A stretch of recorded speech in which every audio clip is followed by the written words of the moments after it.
Hi there, I'm Laura, and along with my partner Tebow and a team of inquisitive teens, we produce this series that answers the questions about what teenagers are really all about. Well, they actually produce it, and edit it, and write it, and host it. They do it all. It's pretty amazing. So given the resources, the guidance, and the reins, let's see what they come up with. You in?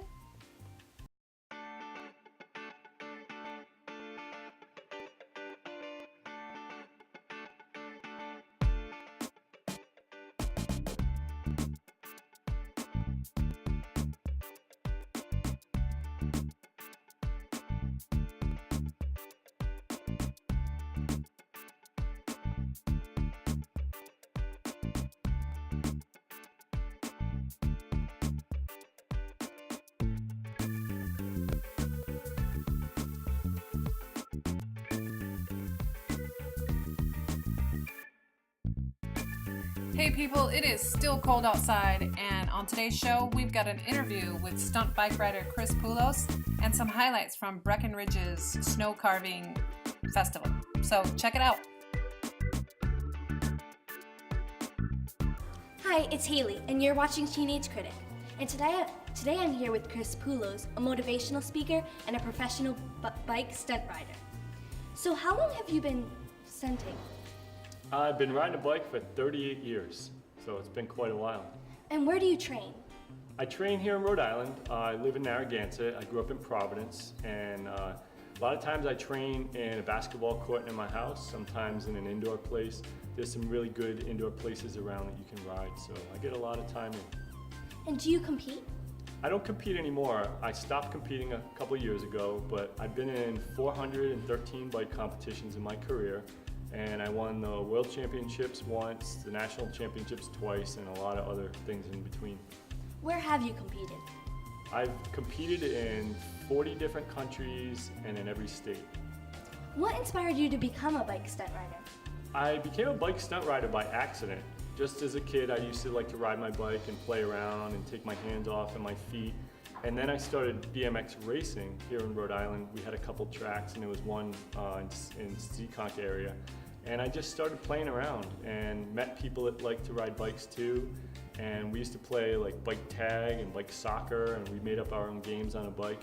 And then before you knew it, we started to do jumps and do more complicated stuff. And it just took off from there. And they had competitions around the country, and my friends and I started going to them, and we learned more stunts and met more people. And I don't know, before you knew it, I was riding, amateur and expert, and started riding professionally. So I just kind of fell into it. There was no plan. And I know this could be very hard or dangerous to do this. Have you had any big injuries? I've had plenty of injuries. Broken bones, concussions, and torn ligaments, and lots of stitches. It's been, up and down. Sometimes I don't get hurt for a while, but eventually it's gonna happen. And what are the names of the harder and easier stunts that you do? Oh, some of my favorite stunts and harder ones. Usually my favorite ones are the harder ones. I like to stand on my handlebars, which is called a bar ride. I like to do a stunt called a hitchhiker, which is where I turn the bike upside down. The one I showed you today that was my complicated stunt was called a funky chicken. So they have some pretty good names, and I like what feels good. It doesn't really matter to me what the hardest stunt is or what the easiest stunt is. It's just if it feels good to me, then I like to do it. And I know you're a motivational speaker. Where do you speak? Oh, I speak everywhere. I've been to other countries, and I've been all over the United States. I usually do about maybe 150 speeches a year, and a lot of times I visit schools and youth leadership conferences. I've done business stuff. I've done stuff for like the NBA. Just anything that somebody invites me to, I usually don't say no. And if someone wanted to find more about you, where would they look? Well, you could just Google my name, Chris Poulos, and even if you can't spell it, if you just put Chris P and weird letters in, you'll find me. Google will ask you if this is who you want. But I also have my own website, which is chrispoulos.com. You can find me all over social media too. It's just Chris Bike Man, all one word. So yeah, I'm kind of everywhere. Some stuff I put up myself, and other things I just find randomly that other people have taken pictures of at me at shows and competitions. So I love social media. I think it's a good way to get yourself out there and be found, as long as you're using it in a good way. And how many bikes do you have? I know you have a few. Actually, I only have 2 bikes that I normally ride. I have 2 other ones at home that I'm not using, and I also have a mountain bike too. And you're a motivational speaker. Do you have anything to say to anyone, like the one tip that you have? I'll give you a couple tips, and this is what I tell my kids every day. Number one thing I want to say is there's a lot of people out there that try and be something that they're not, and I tell people, don't try and be a copy of your hero. Try and be yourself and do the right thing, because someday you're going to be a hero to other people. The other thing I'll tell you too is make sure that you're someone in this world that people are happy when you show up, not when you leave. And if someone wanted to learn how to do these stunts, where would they look? There's a lot of places around. There's a really good summer camp called Woodward, and you can find them on the internet, Camp Woodward. Every state has skate parks and places that you can look up that you can find where you can take lessons or have seminars and stuff. So there's a lot out there, so you don't have to just go out there and try it all by yourself and possibly get hurt. And do you suggest they wear the helmets and everything? What pads are most important? Pads and equipment depends on what type of riding you're doing. If you're doing ramps, then you're going to want to have knee pads and elbow pads and a helmet with a face guard on it, maybe gloves, shin guards. If you're riding on the ground, you definitely want to have a helmet no matter what you're doing, because if you hit your head and damage your brain, you could be in trouble for life. But it's good, like I wear shin guards because I hit my shins on the bike a lot. When I'm doing stunts on the ground too, there's a lot more of like figure skating technical stuff where I'm putting the bike behind me. So if you wear too much padding, yeah, it's better when you fall, but it catches different parts of the pads, whereas if I don't have them, I'm not getting stuck in the bike, so I'm less likely to fall. Plus I'm not going fast or high when I'm on the ground. It's kind of slow technical things, so it's fairly safe. And where did you learn how to do all these stunts? I learned how to do these stunts mostly in the basketball court where I grew up, and also in front of my house, and sometimes in the garage in the winter. My friends and I would all get together every day after school or on Saturdays, and we would just practice stunts, and we had a fun time. That's all it's about, is having a good time for us. So you never really have a teacher? You just practice yourself? I never had a teacher, but I have had a lot of help. As I said, there was that man that lived across the street from me that was an acrobat. He helped me a lot. I've had gymnastics coaches that have helped me throughout my life. I've had like dance choreographers that have helped me come up with combinations of how stunts fit together. So there's always been someone helping me. Not only that, my parents used to drive me to where I needed to go. So without all of these people helping me, I would never have been able to be where I am today. And how long do you practice usually a day? Practice depends. If there's competition, you need to practice a lot more than for demonstrations. I'd say the most I've ever practiced in my life at one point was about 10 hours a day, every day. So that was a lot. Does anyone else have questions? Has anybody ever basically or is there any advice you can give to someone who's probably been discouraged, or let's say they want to go into a profession, like when you're, I got you. but next someone's like discouraging you, how Do you want her to ask that? either way. Okay. So if anyone's been discouraged, do you have any advice you'd want to give them? Sure, there's always going to be ups and downs in life. I used to think when I was younger, I used to say to myself, oh, once I get to this place, everything is going to be perfect. And then I get there and I find out it's not. So I've come up with the conclusion that all you can do in life is you can try and have more ups than downs. And the easiest way to do that is to have confidence that no matter how difficult things are, they're going to get better. And if somebody tries to discourage you and tells you, you'll never be good at that, or, I'm better than you, you have to kind of just put that off, or kind of use it as fuel to say, I'm going to do it anyway. As long as something's good, I tell my kids, as long as it's something that is not illegal, immoral, or blatantly dangerous, because I do stunts, it's hard to say just dangerous, then I think it's a good thing to do. And when you were younger, did you have an idol that you wanted to be like, to be a stunt? Yeah, I've had a lot of idols in different things. See, I've played a lot of sports, so I've had idols in a lot of different sports. And I think no matter what it is that I do, I have someone I will look up to. But again, I don't try and be a copy of that person.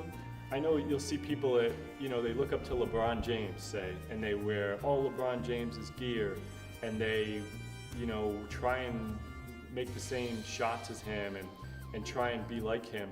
And that's okay to a certain extent, but you don't want to be a total copy of someone, because you have your own personality. You're going to have things that you're going to be good at, and if you keep working towards the things that you are the best at, then you'll be successful in your own way. And as doing all these competitions, have you met any famous people? Yeah, I get to meet a lot of famous people.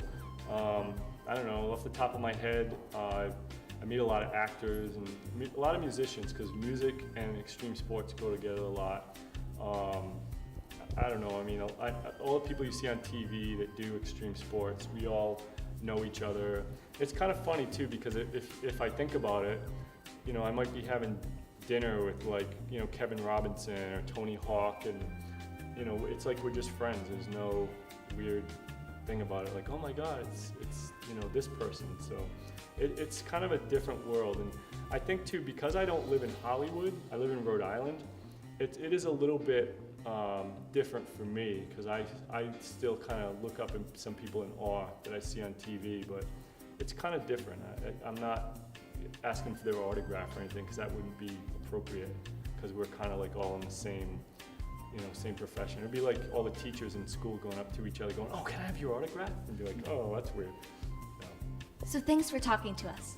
Thank you guys very much for coming here and filming. I think you guys have a fantastic show, and I wish you guys all the best of luck. Thank you so much. Thank you.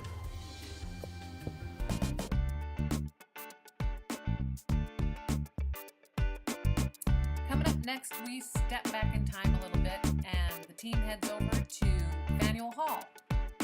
And then we've got a little Simon Cat for you, so stick around.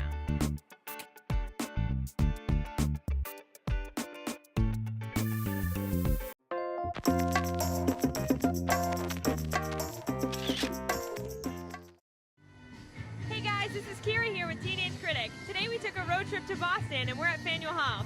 So Sydney, have you ever been to Faneuil Hall before? I have. And can you tell us a little bit about it?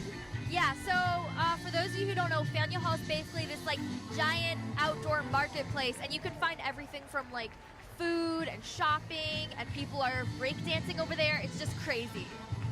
So Deirdre, what's your favorite part about Faneuil Hall so far? My favorite part about Faneuil Hall is just the people. They're always so happy and having such a great time. That's great! So let's go check it out. So we're gonna act like we've never been here before, but we've been here a couple times and show you guys around. So you got your little souvenir shops over there, coffee. So this talks about the different spots in the Freedom Trail. Here's a map over here, and it shows the areas you go and some of the important buildings. Come over to the map, you can see the actual trail. And that's where we are.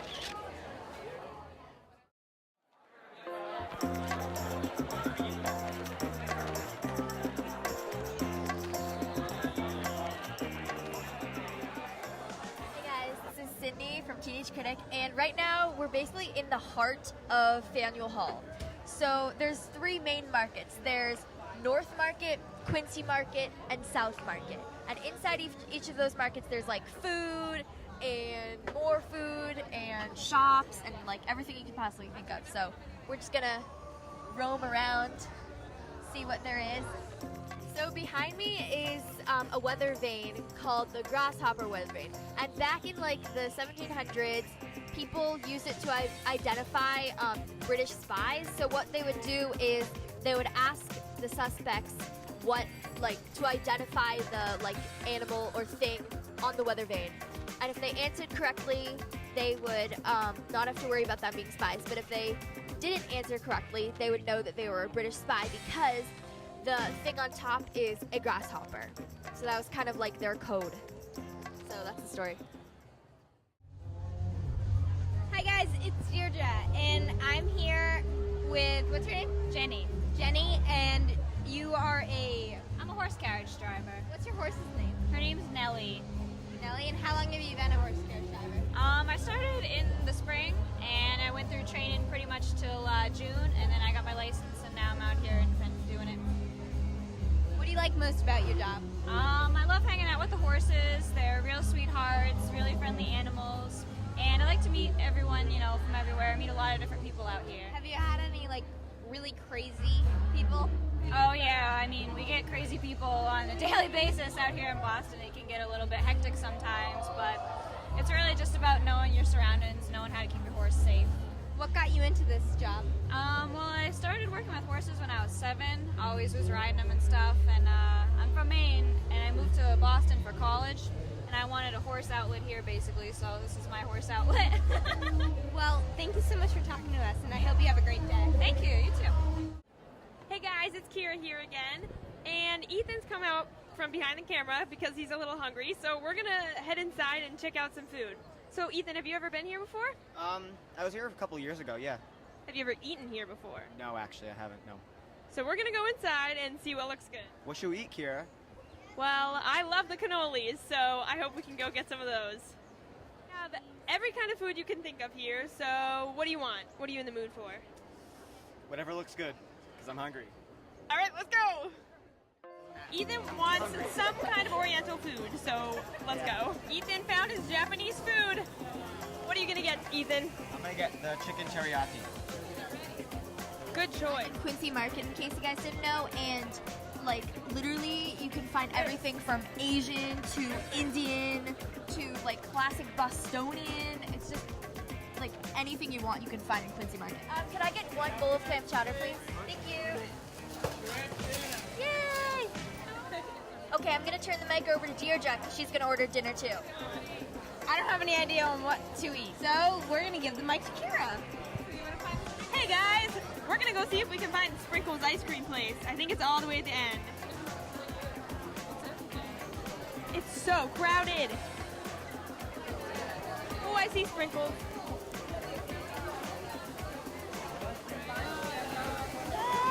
Hi Deirdre, have you decided what you want to eat yet? No, I have no idea.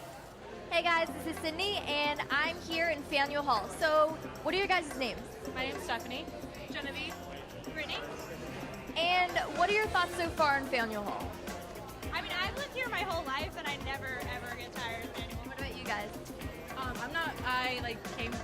I'm here for school, so I always sit here. Like, I love getting the clam chowder and the ice cream and sprinkles. Sprinkles is really good. What do you think is your favorite, like, go-to food place here in Quincy Market? Definitely Sprinkles, really. Sprinkles. Is that like a ice cream place? Yep, she's having sprinkles. For people who haven't been to Faneuil Hall, what is your favorite flavor? What would you recommend?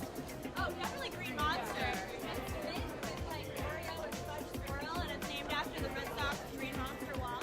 Hey guys, it's Kira, and I'm here with Donna. Donna's been here before, right? Can you tell me a little bit about it? Sure. Faneuil Hall is a very unique place. It's very diverse. It has great tourist attractions, lots of good food, as you can see as you're standing in the food court. Whether you want to dine just comfortably or take out, or if you want to go to a nicer restaurant, you have a choice.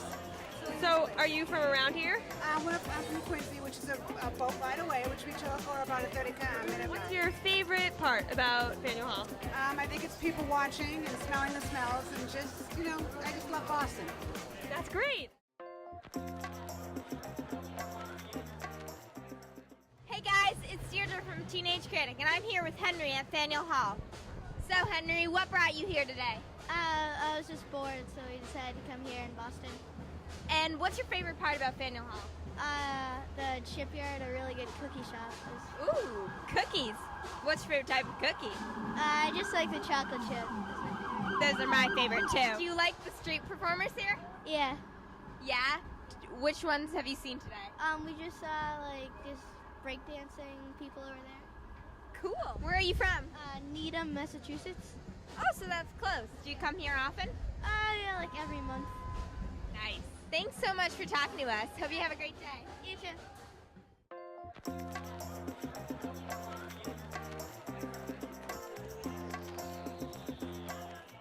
cool. We found a local farmers market that's here seasonally, which is really cool because there's a lot of corporate businesses here, and it's nice to have something local and fresh. If you get a chance, you should come and check it out.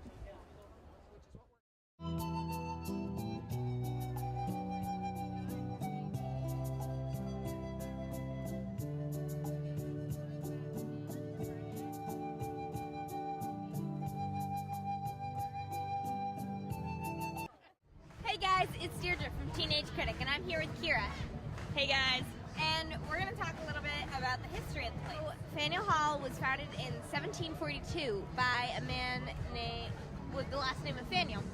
And he was a wealthy merchant, and he made the place so it could be a meeting place of sorts. 49 shops, 18 restaurants, 39 eateries, and 44 push carts here. That's awesome. In 1970, street performers came here to entertain the local construction workers, and they've never left. And it's now one of the most popular venues in the world. Just over there, some guys playing the drums on trash cans, so that's really cool. So if you get a chance, you guys should come down to Boston and see Faneuil Hall, see some great food, see some great performances, and have a great time.